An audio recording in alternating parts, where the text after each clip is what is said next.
मित्रों, आप चाहेंगे तो भी गीता आप नहीं पढ़ पाएंगे, क्योंकि गीता को एक साजिश के तहत इस देश से धीरे धीरे समाप्त किया जा रहा है।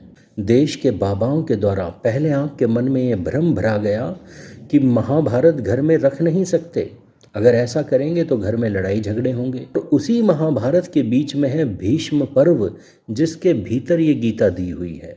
अगर आप महाभारत नहीं पढ़ेंगे तो गीता आप कभी पढ़ नहीं पाएंगे, क्योंकि जो गीता आप पढ़ रहे हैं वह मिलावटी गीता है। वास्तविक गीता जो भीष्म पर्व के भीतर है उसमें कुल 70 या 72 श्लोक हैं, पर जो गीता आपके घरों में है उसमें 700 से अधिक श्लोक हैं। तो सोचिए कितने प्रतिशत की मिलावट आपके घर तक पहुंचाई जा रही है। इस मिलावट के साथ आपके घर में एक झूठा गीता सार पहुंचाया जा रहा है, जो कहता है जो हुआ अच्छा हुआ, जो हो रहा है वह भी अच्छा हो रहा है, और जो होगा वह भी अच्छा होगा। मित्रों, याद रखना, यह गीता सार है ही नहीं। यह तो अर्जुन के मन में उठे प्रश्न थे, उसके मन में उठे संशय थे, उसके मन में उठा मोह था, जो उसे अपने रक्त संबंधों को देखकर जागा था। उसके मन में उठे प्रश्नों के उत्तर को श्री कृष्ण ने दिया, वह गीता सार है। मित्रों, याद रखना, अर्जुन न तो युद्ध से डरा था, न उसके मन में मृत्यु का भय था।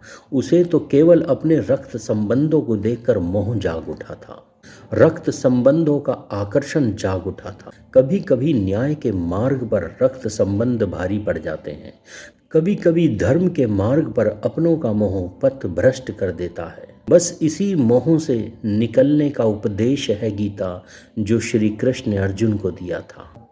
तब एक अर्जुन मोहग्रसित हुआ था, आज पूरा सनातन समाज मोहग्रसित है।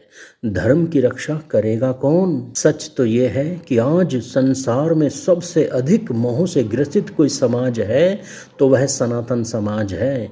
एक पुत्र धर्म भ्रष्ट हो जाए, धर्म निरपेक्ष हो जाए, पर एक सनातनी पिता मरते समय अपनी सारी संपत्ति अपने उसी धर्म निरपेक्ष पुत्र को ही देकर मरता है। देश की लगभग सभी राजनीतिक पार्टियां भाई भतीजावाद से ग्रसित हैं।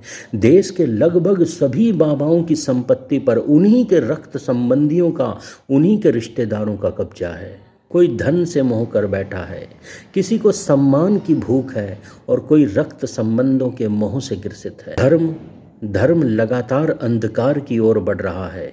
धर्म की रक्षा के लिए धन भी चाहिए, धर्म की रक्षा के लिए धर्म रक्षक भी चाहिए। अरे मोह में डूबे सनातन धर्मियों, धर्म का साथ दो, धर्म रक्षकों का साथ दो, और जो धर्म के विरुद्ध खड़ा हो उसे त्याग दो। बस इतना ही है गीता सार। बस इतनी सी बात को समझना है सनातन धर्मियों को, और यह धर्म सुरक्षित हो जाएगा। जो धर्म के साथ है वही अपना है, और जो धर्म के विरुद्ध है वही शत्रु है। श्री कृष्ण यही गीता में समझाते हैं, और अर्जुन समझता है। अर्जुन अंत में कहता है, स्मृति लब्धो, हाँ मुझे ज्ञान प्राप्त हो गया।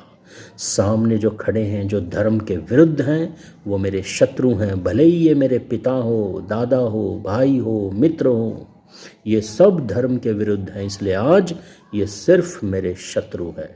बस यही है गीता सार। इस मोह से बाहर आओ सनातन धर्मियों। जो धर्म के साथ खड़ा है बस वही अपना है, जो धर्म के विरुद्ध खड़ा है वह शत्रु है। ओम।